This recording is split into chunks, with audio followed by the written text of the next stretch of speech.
Hello everybody, I'm George from Ireland, and here I am in Ascot, United Kingdom. Well, Ascot in Royal Berkshire, the Royal County. I say that because there are a couple of other Ascots in the United Kingdom. I think the other Ascot's got a double T. Anyway, this is the more famous one. Some people syllablize it Ascot, but I'm pretty sure the emphasis on the first syllable, it's as in American for gluteus maximus. So behind me you can see the horse racing stadium. I suppose that's the best word for a stadium, even though obviously it's not all the way around. So there have been horse races here since 1711, and Queen Anne gave them her imprimatur. We're only about 10 miles away from Windsor Castle, which is the largest inhabited castle in the world, one of the royal residences most closely associated with the British royal family, so much so that in 1917 they changed their surname from Saxe-Coburg-Gotha to Windsor in honour of their favourite castle. So there are races here 12 months a year because it almost never snows in the British Isles, well, certainly in the southern part thereof. This is perhaps the premier horse racing location in the UK. And you see all the buildings here, there's stables and so on, various rooms for coaches and grooms. Now, there are not many horses here year round. They're brought in there for races. There's not a race every day, but there's a race almost every weekend. You can hire it out for various other events, fairs, even wedding receptions. You probably wouldn't want the whole place, it's enormous. The most famous event here in Ascot is Royal Ascot. That's the week in the middle of June. It's really to a Tuesday to a Saturday inclusive, so 5 days. And that's when Her Britannic Majesty comes along. That's why you see crowns on the gate here. So the county is Royal Berkshire, I think, is the Windsor Castle. But, oh my God, so bloody noisy with all these cars. I wish I had a microphone. I'll go a bit further in, so the wall will absorb some of the sound. But beside the police station, so the Rosses are coming out. I hope they're not too suspicious.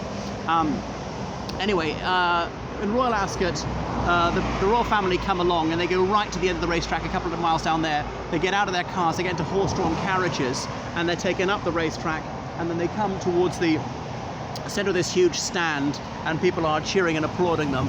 I think a few bars of the national anthem are played, and they take their place in the royal box. So if you're wealthy, you can hire a box which is high up, and there'll be a waitress there for food and drink, and someone's overlooking the racetrack, because the racetrack is a few miles around. A race doesn't take very long, 10 or 15 minutes, obviously depending on the weather conditions, because if it's been raining and the ground is soft underfoot, it'll be a bit slower for the GGs. Oh, this is good. I'm near a wall, a bit of an echo effect. Anyway, there are 3 levels of Ascot you can go to. There's the Royal Enclosure, there's the Golden Circle, and there's the Silver Ring. Not just anyone can go into the Royal Enclosure, so you have to write to Her Majesty's representative. Now, you can be proposed by someone who's been there, I think, 7 years consecutively. I first got in as a wheelchair attendant for the late Reverend Father David Johnson of happy though inglorious memory, who passed away in April this year. But then subsequently I went properly as sort of his guest, and if I'd been 7 times in a row, I could start inviting people myself. I'd be a member of it, and I call myself Esquire afterwards. Apparently, if you're been to the Royal Ascot, the Royal Enclosure, you can call yourself Esquire, either that or a graduate of one of the 2 great English universities, or so I'm told, is it a solicitor or a barrister, something like that. Anyway, who knows about these ridiculous antiquated rules. And so if you go to the Royal Enclosure, the gentlemen have to wear a morning suit or national dress, whatever your national dress is. Father Johnson quipped as an Irishman, I could wear just a pair of dungarees and a hard hat like a construction worker, or possibly a blanket smeared in excreta like a hunger striker. Then ladies have to wear a dress. They can't wear trousers, I think not a skirt and a blouse. Must wear a dress and a hat that covers the crown of the head. And if you're caught taking cocaine in there, some people do, then you're kicked out for life. So there are bars and cafes, restaurants. You can stand up, sit down, walk around, eat and drink, lay bets. I don't know what the maximum bet is, the minimum's £1. And there are also horses, so you can be a face of someone the bookies fear. There are only a few thousand people in there, and you're sent a badge, and your badge is your ID. They don't check your ID apart from that. And around where the Queen is, because she's somewhere high up here, I saw her coming out. There are all these guys in morning suits who are extremely tidy, very vigilant, with earpieces, a bulge under their shoulder at their hip, because obviously they're her bodyguards, their guns. They've got their guns, you can see. They kind of look out of place wearing morning suits, like they're not used to wearing this kind of thing. Men in their 30s and 40s, very trim. And I was saying to Father Johnson when I came, well, if an assassin was here, he'd be dead before he could straighten his arm, because these bodyguards, they're surveilling us to see that you're not whipping out a weapon, because they don't search you going in. So if you're at the Royal Enclosure, you can go out to the Golden Circle or the Silver Ring, come in as much as you want. In the Royal Enclosure, you're not allowed to use a phone, laptop, anything like that. No phone calls, no texting, no phone use at all. You can bring it in, but it must be switched off. You want to make a call or something, you can go out. You can phone or whatever in the Silver Ring or the Golden Circle as much as you want. Done that, come back into the Royal Enclosure. Go out, come in, go out, come in, as much as you wish. So the food and drink is cheaper in the Golden Circle and cheaper than that in the Silver Ring. So there's no dress code in the other two sections of it, but most people do wear a morning suit in the Golden Circle, and people tend to be casually dressed in the Silver Ring. So you can go from higher to lower, but not the other way around. So if you're in the Royal Enclosure, you can go to the Golden Circle or Silver Ring, but the people and you can go back. People who paid for the Golden Circle can't go to the Royal Enclosure, obviously. They can go to the Silver Ring. If you pay to go to the Silver Ring, you can't go to the Golden Circle or Royal Ascot. So it costs like 150 quid a day to go. You can go for just one day, you can go 2, 3 or all 5 days. You have to be over 15 to go, apart from Children's Day. I don't remember which one that is, when you can bring your children. So there it is. If you do go, this is like the country's biggest car park. Traffic is moving very slowly. So it's moving like not even a mile an hour. You honestly be faster walking. So get here very early. Gates open about noon. The first rate's about 2 o'clock. The last one's about 5 o'clock.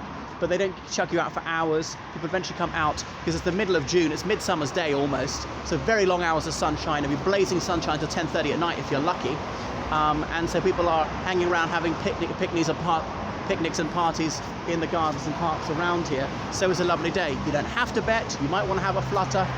You can read up in the form if you take the Racing Post or the Turf or these various magazines about horse racing.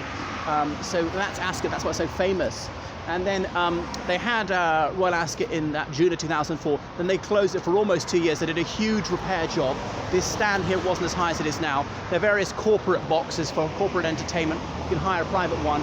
When the Royal Enclosure exists, you can go in and turn a bit left. No filming, no photos, no sound recording in there. There are a lot of celebrities, VIPs, there are royal personages, and they will be able to relax and socialise without having their photo taken.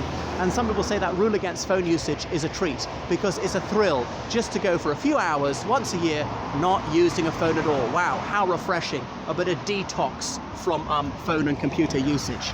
So a lot of people are photographed going in and coming out, like Jodie Kidd, the model. I saw her posing for the photographers. The paparazzi are here. There'll be a few touts selling tickets for the Silver Ring or the Golden Circle at grossly inflated prices, and the police around here filming them. The police, they don't arrest them that day. They've got bigger fish to fry. Nothing bad happens, but they need to be here. There's a gathering of tens of thousands of people. So there's a queue to even get into the railway station, so it's jam-packed. So if you drive, it's very difficult to find a parking space, and look how much parking space there is. So you want to park a few miles away and walk the last little bit. I know that's difficult for ladies in their stilettos, so bring flats if you can. And the hotels are all booked around here months in advance for that week. So yeah, it's difficult. So get here very early and don't bother trying to leave till quite late, because as I say, the traffic is horrendous. We're all snarled up. I remember I was trying to get to the station one time. It was Ascot week, and so I got to the station. As I say, there was a long queue to even get into the railway station, so I just had to cancel my plans of going to central London. And there's a special platform that they only use for Royal Ascot week. So there are races all through the year, but that's the only really popular one. Obviously not now because of coronavirus. And there are stables around here. Some people get their horses around here. This is almost the centre of horse racing and equestrianism in the British Isles. Many equestrians and equestriennes train here. We're quite close to Smith's Lawn, which is a polo field, to the Guards Polo Club and so forth. So yeah, there are lots of pony clubs and things like that around here. Lots of these snooty schools like St George's Ascot, Heathfield, St Mary's Ascot, Licensed Victualers School, Papelwick, which is a prep school where the late Michael Kidson taught. So some of these well-got children, they are horsemen and horsewomen themselves when they are scarcely out of whatever it's called, the nappies. So that's it. Ascot's very quiet, sort of one-horse dorp, you might think. Quite a residential town. This is sort of stockbroker belt. Get on the choo-choo here, be in Waterloo in 45 minutes. Not far from Reading either. So it's very forested around here. Bracknell Forest is the local, what's it called, the local district council.